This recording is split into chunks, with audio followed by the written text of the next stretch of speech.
7th, 2021. It's a beautiful day here in Virginia. It's about 65 degrees or so out. Standing in the shade. It's a little bit too cool if you're wearing a short sleeve, but feels pretty nice out after a long hot summer. We're supposed to get up in the mid-70s today, so nice and sunny, beautiful fall weather day. Today's project, we're going to look at a constant pressure system that the folks are having a little bit of trouble with. They had somebody come out and test their water because a family member was getting sick, and when they were there, they said, hey, the relief valve is leaking, and the main shutoff valve needs to be replaced as well. So constant pressure systems are a little bit more complicated. They're kind of an advanced plumbing system. A lot of people around here don't even work on them. So a lot of people will install them, but they don't really understand how they work and what can cause issues on them. So one thing, they sent me a little video of what it was doing, and it looked like maybe the pressure was too high for that relief valve, maybe a 75-pound relief valve, and they got the pressure running at 80, which, that would definitely cause it to blow off. But a lot of people don't know how to set the air pressures correctly in a constant pressure tank. So when we get there, we'll take a look at what's going on and get some of that diagnostic information and see what we can do to fix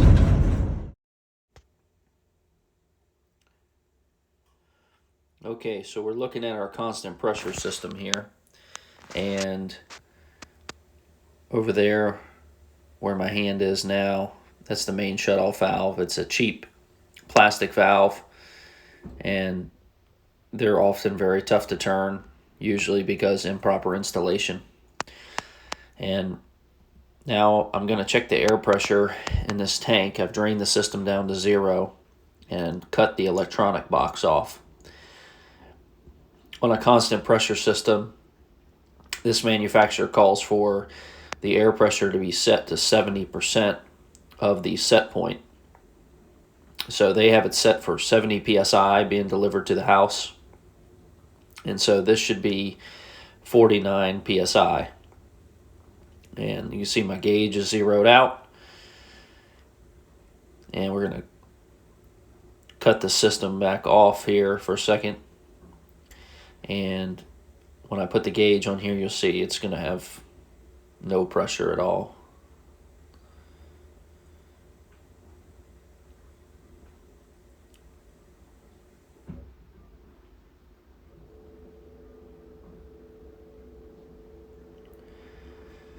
So it's got no pressure.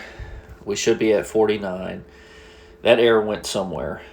Now we're looking at the relief valve there, and the relief valve was constantly dripping.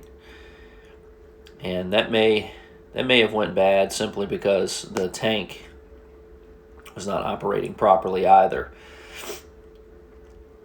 So again, that tank. All right, so now what we're going to do here is that tank had no pressure in it, so we're going to see if this tank holds pressure. The tank is 7 years old, so we're going to recommend replacement, but we want to see if it holds air, and then leave it up to the customer whether they'd like to replace it or not. There is a substantial price difference in between just recharging it and replacing it, but anytime one of these tanks loses air, you should replace it. The air went somewhere. It's a sealed system, so it should not lose air. So we're going to get the pressure adjusted and let it sit for about 15 minutes. All right, so we had 0 before, and this should always be measured with the tank at 0. So we had 0 pounds in here before. So I'm going to let that cycle off, get a blank read here. All right, so we're 0, and we got 49.5 pounds. So I'm going to let that sit for 10 or 15 minutes, and we'll reevaluate that and see if that's holding charge or not. All right, so we let that sit for about 15 minutes or so. Actually, probably 20 minutes. All right, 49. So I'm going to say it's okay. We are headed out to the supply house to get a new pressure tank. The tank does hold pressure, but the homeowner wants to replace it to be proactive. I explained to her it's a sealed tank, so it leaked from somewhere. Either it leaked out of the air valve where we recharged it, or it's been leaking out through the bladder. And a lot of times, those systems, they're working back and forth so much, it might only be certain times during a bladder cycle that the tank is leaking. So, you might not get it to leak down while you're sitting right there because the bladder is fully extended down. So we're going to go ahead and get it replaced, and we're going to replace the relief valve. We're going to upgrade that main shutoff valve to a brass style valve. All right, so we're back on site here, and while we left, we turned the water back on for them so they could use it while it was gone. So draining down the system again, getting ready to cut the unit off so we can start replacing our main shutoff valve. So anytime I'm working on a job, anything that requires, glue cure time, I'm going to do that first. So we're going to go ahead and put our shutoff valve in here. We're going to put in a brass valve with stainless steel adapters that's made for CPVC.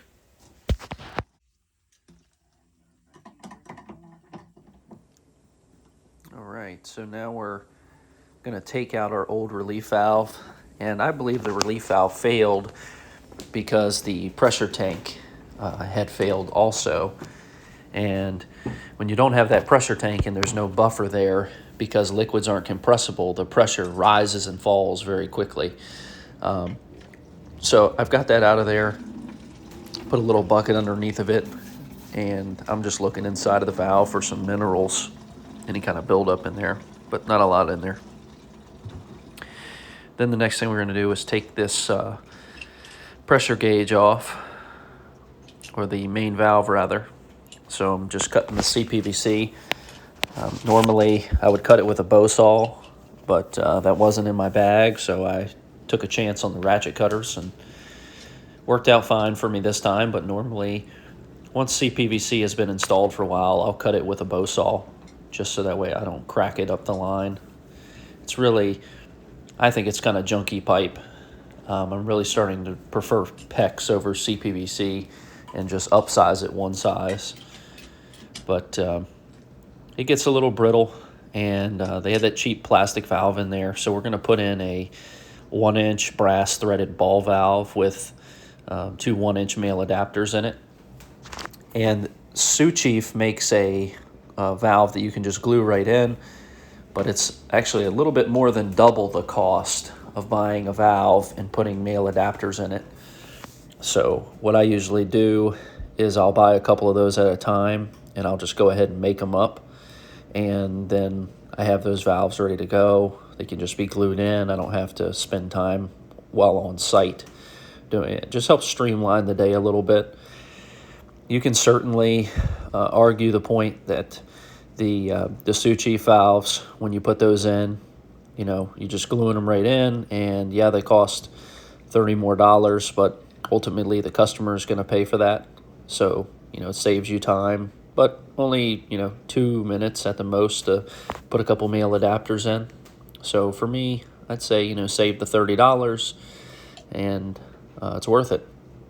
And I'm going to put a union down here below the shutoff valve, and that'll, if you ever have to take that tank T package out for any reason, you can do so without having to drain down the whole house. Now you can open it there at that union, let some air in, and then open your drain valve, and that'll drain everything out for you. Just wiping off my glue here. We're getting ready to finish this part up.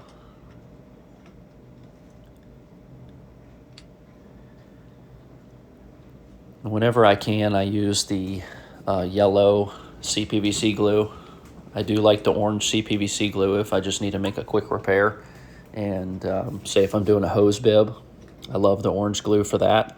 But if I'm going to be there for another, 45 minutes to an hour, I think the yellow glue is better.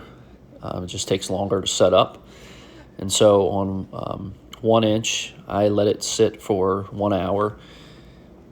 And I sort of just go by the pipe size normally. So 1/2 inch, I'd go a half hour. 3/4 inch, I'd go for 45 minutes. And then 1 inch, I'd stay with an hour, just to give that enough time to set up where you're not going to have any issues. And I'm just going to wipe down on my joints there, make sure there's no problems. Tighten the union up. Now we're going to go on to putting in our new relief valve here, another 100 pound. And on these tank T packages, this one takes a 3/4 inch male relief valve. So I'm putting that in now. Whatever pipe dope they used before, it kind of got stuck on the threads and made it a little bit difficult to install the new fittings in there. We'll get all this tightened up, then we'll move on to the pressure gauge. And whatever pipe dope they used, it hardened up pretty good, so it was just kind of like set in there. Everything came out easy enough, but not the same way the pipe dope that I use. It just stays liquid the whole time, and you don't have to worry about it. So now we're going to put our new pressure gauge on. I just use the air gauges. They're, $10 for a 100 pound air gauge, and they'll last 5 or 10 years. And as I said before, anytime you shut down the system, just go ahead and replace that gauge. Then I got a brand new one. It's going to be most likely more accurate than the old one. If there's a liquid filled gauge, I would probably leave it. So if this had been a liquid gauge, I would have just left it. Those are, in the $20 range, and they typically last a very long time with not many problems. So we'll get our new gauge in here, get that snugged up. This is only 1/4 inch thread, so you don't need to be super tight. I mean, an 8-inch wrench will tighten this thing up in no time, and it won't even feel tight because the fitting is so small. Now I'm just wiping off my pipe dope there to leave it nice and clean. And now we're going to take off this old tank and install our new tank. And the way these tank packages are mounted on plywood like that makes it really easy to work on, very convenient for whoever's working on it. And we'll get our new tank in here, then we'll work on getting it pressurized. And I'm just dumping out that water that I collected from earlier. And right there is a 4-inch piece of drain tile that just runs out into the yard. That's where they got the filter discharging now. So get our new tank in here, then we'll work on getting it pressurized. Again, you can see that pipe dope giving me a little bit of trouble. It left some crusties right there on the top of the threads. So get that in there, get it snugged up. Some guys just spin it by hand. I've done that before. But if I can get a wrench in there and it's easy enough, just get a wrench in there. I think it's better. You're not putting all that leverage and torque on the wrong part of the tank. Get everything straightened out here.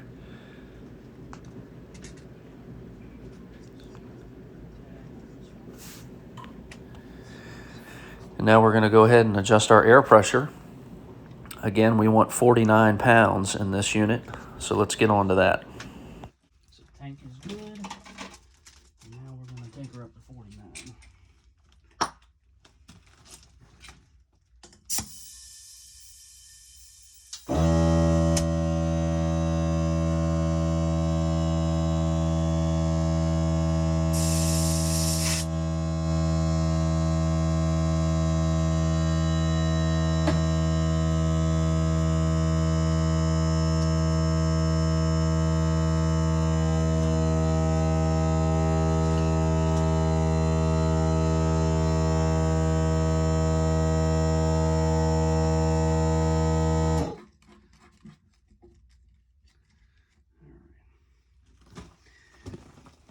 So we got our new tank set here. So we got our new tank pressurized to 49 pounds. New pressure gauge, pretty much anytime you shut down the system. And new 100-pound relief valve. New main cutoff, brass with stainless steel adapters. And a union there that will make it easy if you ever gotta take this out of here. Make that a little easier, replace that tank package. But these constant pressure units, they make it pretty simple. So we still got to start it up and check everything, but then we'll check out the water filter, see what's going on with it, do a quick water test, and then we'll be finished up here.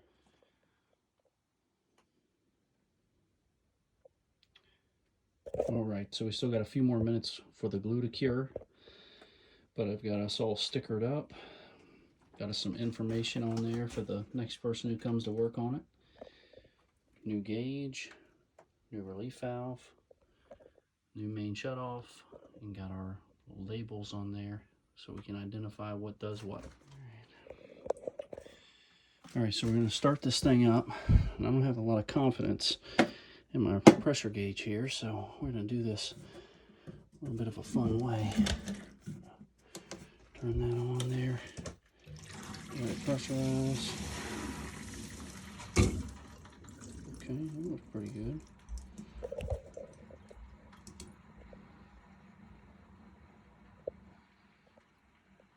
All right. So now I'm going to turn my control off. And one way you can tell is when that bladder equalizes, the gauge will just shoot down real fast. And same when it turns on, you'll see it spike up to where the bladder is charged. So that's good, right around 50. All right.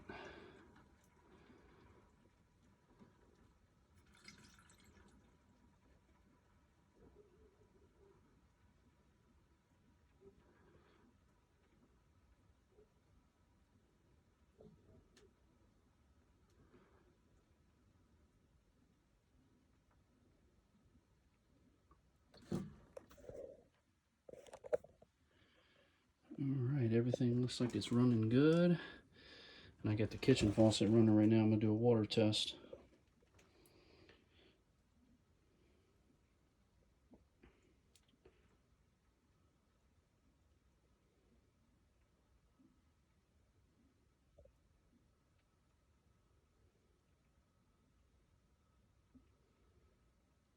But the pump is staying within, 5 pounds of the set point. These things aren't perfect. When they say constant pressure, they have a difficult time when you're running a small amount of water. That's one of the purposes of that bladder tank, is to act as a buffer when the numbers don't line up.